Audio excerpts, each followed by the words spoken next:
மேலும் இது பற்றி நம்மிடையே கருத்துக்களை பகிர்ந்து கொள்வதற்காக விண்வெளி ஆராய்ச்சியாளர் ஸ்ரீமதி அவர்கள் நம்மிடையே தொலைபேசி வாயிலாக இணைந்திருக்காங்க. வணக்கம். 18 நாட்கள் ஆய்வு பணிகளை முடித்துக்கொண்டு சுபான்ஷு சுக்லா இன்று பூமிக்கு புறப்பட தயாராகி இருக்கிறார். சரியாக எத்தனை மணி நேரம் இது எடுத்துக்கொள்ளும்? அவருடைய ஆய்வு பணியினுடைய முக்கியத்துவம் பற்றி எங்களுக்கு சொல்லுங்க. வணக்கம். இது கிட்டத்தட்ட ஒரு 22லேருந்து 24 மணி நேரம் ஆகும் அவங்க கீழே வரத்துக்கு. இப்பதான் அன்டாக்கிங் ப்ராசஸ் எல்லாம் ஸ்டார்ட் ஆகி கோ நோ கோ அப்படின்னு நாசா, ஸ்பேஸ் எக்ஸ் இவங்க 2 பேரும் கொடுப்பாங்க. ஸோ ஃபைனல் இது அன்டாக் பண்ணலாமா, பண்ணி தரையிறக்கம் பண்ணலாமா அப்படிங்கிறது கோ ஆர் நோ கோ அப்படிங்கிற அந்த ஒரு இது கொடுப்பாங்க, சிக்னல்ஸ். ஸோ இப்போ எல்லாமே பர்ஃபெக்ட் ஆயிட்டு கோ கொடுத்தாச்சு. So undocking process, final message கொடுத்துட்டு இருக்காங்க. 4 வீரர்களுமே ஃபைனல் மெசேஜஸ் கொடுத்துட்டு இருக்காங்க பூமிக்கு. அண்ட் அதுக்கப்புறம் பார்த்தீங்கன்னா அதில் இந்த ஹுக்ஸ், ஆட்டோமேட்டட் அன்டாக்கிங், இது எல்லாமே நீங்க பார்த்தீங்கன்னா இப்போ ஆட்டோமேட்டட் அன்டாக்கிங். ஸோ இந்த ப்ராசஸ் இப்போ நடந்துட்டு இருக்கு. அதுல என்ன சொல்றதுன்னா 200 மீட்டருக்கான நம்ம சொல்லணும்னா ஒரு லென்த்தி ரோப்ஸ், நார்மல் லாங்குவேஜ்ல சொல்லணும்னா ஸோ அது மாதிரி. அப்புறம் 12 ஹுக் இது ஸ்ட்ராப் பண்ணிருக்கோம். டிராகன் ஐஎஸ்எஸ்க்கு ஸ்ட்ராப் பண்ணிருப்பாங்க. ஸோ ஒன்னொன்னா அன்டாக் பண்ணிட்டு இருக்காங்க. ஃபர்ஸ்ட் 6 ஸ்ப்ரிங்ஸ் அன்டாக் பண்ணியாச்சு. அடுத்த 6 ஸ்ப்ரிங்ஸ் இருக்கு. அது அன்டாக் பண்ண உடனே 2 பர்ன் இருக்கும். ஸோ ஒன்னு இமீடியட், இன்னொன்னு ஒரு 5 நிமிஷத்துல ஒரு பர்ன் இருக்கும்.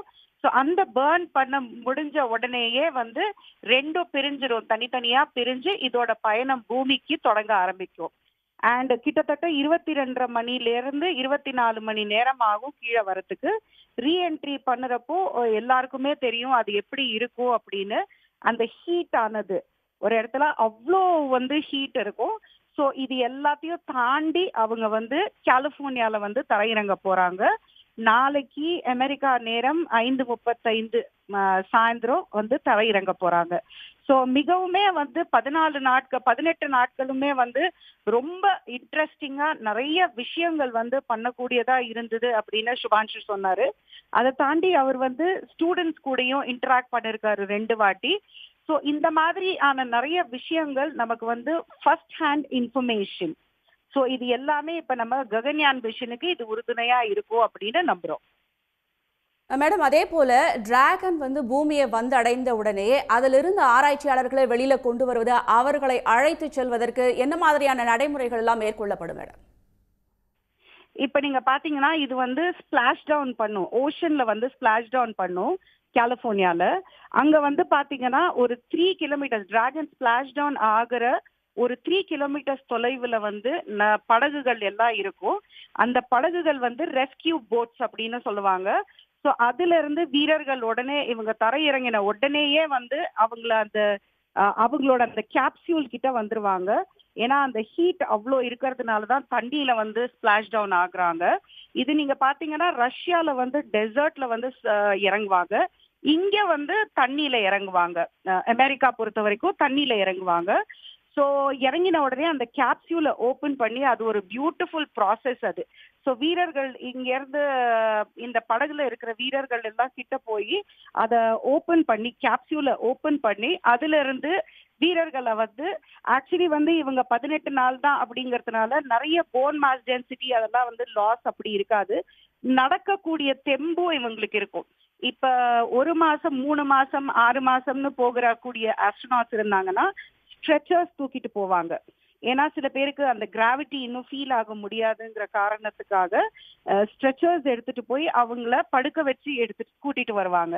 பட் நம்ம வீரர்கள் கிட்டத்தட்ட 18 நாட்கள் தான் போனதுனால அவங்க நல்ல நடந்தே கீழே இறங்குவாங்க, கேப்சியூல்ல இருந்து கீழே இறங்கி வருவாங்க அப்படின்னு நம்ம எல்லாம் எக்ஸ்பெக்ட் பண்ணி வெயிட் பண்ணிட்டு இருக்கோம். அவங்க பூமிக்கு வந்த உடனே இயல்பான வாழ்க்கைக்கு திரும்ப எத்தனை நாட்கள் அதிகபட்சம் எடுத்துக்கும் மேடம்? இப்போ இவங்க 18 நாட்கள் தான் இருந்ததுனால ஒரு 3-4 டேஸ் டு மேக்ஸிமம் 1 வீக் வரைக்கும், 3 to 1 வீக் வரைக்கும் குவாரண்டைன்ல வைப்பாங்க.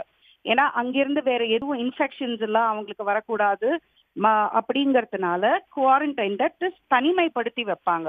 ஸோ ரெண்டு மூணு நாட்கள் தனிமைப்படுத்தி அதுக்கப்புறம் அவங்களுக்கான பிசிக்கல் டெஸ்டிங் எல்லாம் நடக்கும்.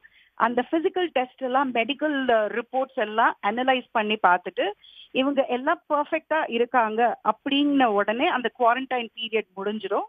அண்ட் அவங்க வந்து நமக்கு இந்தியாவுக்கு திரும்பி வந்துருவாங்க. ஸோ நம்ம வந்து ஒரு 4 to 1 வாரத்துக்குள்ள நம்ம அவர் இந்தியாவில் வந்து வரவேற்கிறதுக்கு ரெடியா இருக்கலாம். இந்த 18 நாட்கள் ஆய்வுல வந்து குறிப்பா முக்கியமான விஷயங்கள் அப்படின்னா என்னென்ன விஷயங்கள் எல்லாம் சொல்லலாம் மேடம்?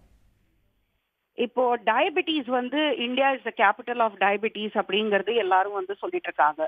ஸோ இதுக்கு ஏதாவது ஒரு ஆராய்ச்சி பண்ணணும் அப்படின்னு சொல்லிட்டு அவர் இஸ்ரோ வந்து அந்த ஆராய்ச்சியை வந்து மேற்கொள்ளணும் அப்படின்னு சொல்லி அவர் வந்து அந்த ஆராய்ச்சி பண்ணிருக்காரு. அதை தாண்டி என்ன அப்படின்னா விண்வெளியில் விவசாயம் அது வந்து பண்ணிருக்காங்க, எல்லாருக்கும் தெரியும். ஏன்னா நம்மளோட ககன்யான் பாரத் அந்தரிக்ஷ ஸ்பேஸ் ஸ்டேஷன் நம்ம கட்ட போறோம் அப்படிங்கிறதுக்காக அதுல ஃபுட் தயார் பண்ணணும் அப்படிங்கிறதுக்காக விண்வெளியில் விவசாயம் பண்ணிருக்காங்க. ஸோ இதை தாண்டி நீங்க பாத்தீங்கன்னா கேன்சருக்கான ஒரு விஷயமும் பண்ணிருக்காங்க. அது வந்து யுனைட்டடா 4 பேருமே சேர்ந்து பண்ணிருக்காங்க அந்த ரிசர்ச். பட் இந்தியா பொறுத்த வரைக்கும் எக்ஸ்க்ளூசிவ் ரிசர்ச்னு பாத்தீங்கன்னா 5 விஷயங்கள் ரிசர்ச் பண்ணிருக்காங்க. ஸோ அதுக்கான டேட்டாஸ் எல்லாமே அவர் வந்து கீழே இப்ப வந்ததுக்கு அப்புறம் நமக்கு ஃபர்ஸ்ட் ஹேண்ட் இன்ஃபர்மேஷன் நமக்கு வந்துடும். இணைப்பில் வந்து நிறைய கருத்துக்களை பகிர்ந்து கொண்டமைக்கு மிக்க நன்றி மேடம். உடனுக்குடன் செய்திகளை தெரிந்து கொள்ள சன் நியூஸ் பெல் ஐகானை கிளிக் பண்ணுங்க.